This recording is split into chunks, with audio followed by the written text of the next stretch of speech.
Rabbi, I'm Ritchie Torres. He did not grow up as a Jew, but he has a home in the Jewish community, ours and beyond. His life is a life of Torah, a voice of reason, conscience, and moral clarity. Many of us heard him speak at Tuesday's rally in D.C. What an honor it is for us to hear from him this evening. Please join me in welcoming Congressman Torres.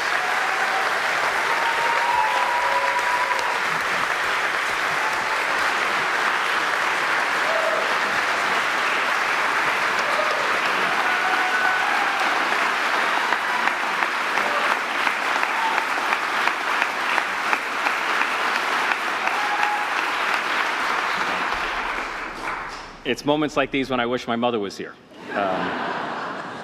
And Rabbi, thank you for paying me the greatest compliment that one could pay me by conferring on me the title of Rabbi. When I found out that Congressman George Santos was no longer seeking re-election, I said I'm the sole surviving Jewish, gay, Latino congressman from New York. So, and normally I would point out that my local rabbi calls me Ritchie Torah, but everyone heard that joke on Tuesday. So,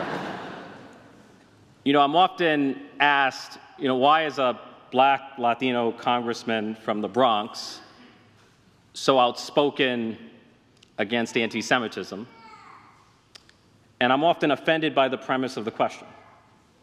Because for me, the right question is not, why am I outspoken? The right question is, why have others chosen silence in the face of anti-Semitism?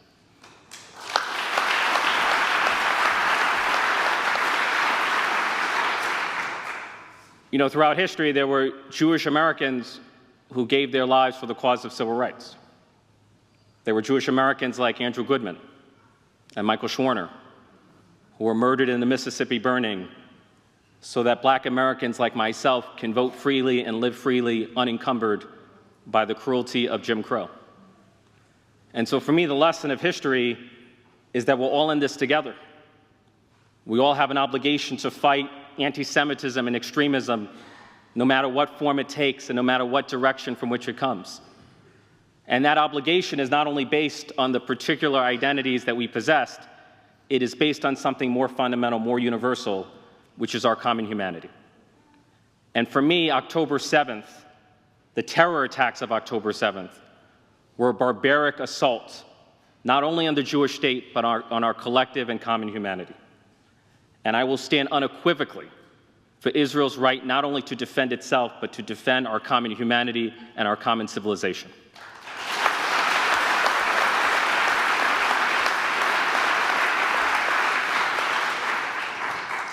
When I'm speaking to my constituents, most of whom are not Jewish, and I'm explaining to them the significance of October 7th, I tell them, imagine if American homes had been invaded, and American civilians and children had been murdered and maimed on American soil, and American babies had been butchered, and American bodies had been mutilated, and 260 young Americans were gunned down at a New York City festival, and thousands of rockets were fired into American communities. I tell my constituents, could you imagine how you would feel in the face of such incomprehensible terror? How would you expect your government to respond to defend you and the people you love? Few people can imagine the overwhelming grief and shock and trauma that is so deeply and broadly felt not only in Israel, but in the Jewish community worldwide. And for me, this is not about geopolitics. This is not about the Israeli-Palestinian conflict. This is fundamentally about human decency. It is indecent to blame the victims of terrorism rather than the terrorists themselves.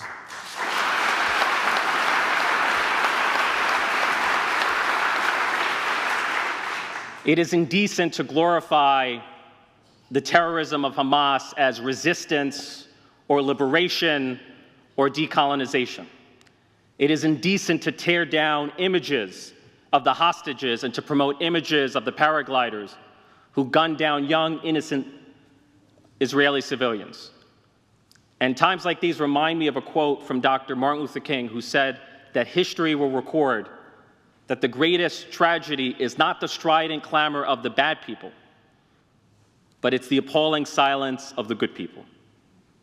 And what we have seen from public officials, from college and university presidents — by the way, I've never been more happy to be a college dropout.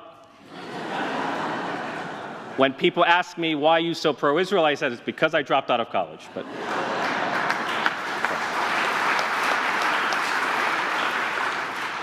just go to the right college. But what we have seen from the so-called leaders of our society is nothing but appalling cowardice and indifference and silence in the face of barbaric anti-Semitism. And if we as a society cannot condemn the butchering of Israeli babies with moral clarity, then what are we becoming as a society? What does that reveal about the depth of anti-Semitism in the American soul? And so for me, there's been an awakening in the Jewish community, but there needs to be a reckoning in the broader American society with the ever-deepening rot of anti-Semitism on social media, in the political arena, in every aspect of American life. You know, in Congress, we are engaged in a debate about whether there should be a ceasefire. Of course, no one ever called for a ceasefire with the Nazis and Imperial Japan during World War II. No one ever called for a ceasefire with al-Qaeda and the Taliban during 9/11. And no one called for a ceasefire with ISIS. So why are we treating Israel any differently from any other country on earth? And I will state today what I stated on Tuesday, that those who insist that Israel should no longer defend itself in the face of a genocidal terror threat are holding the Jewish state to a dangerous and deadly double standard that no other country, including the United States, would ever impose on itself.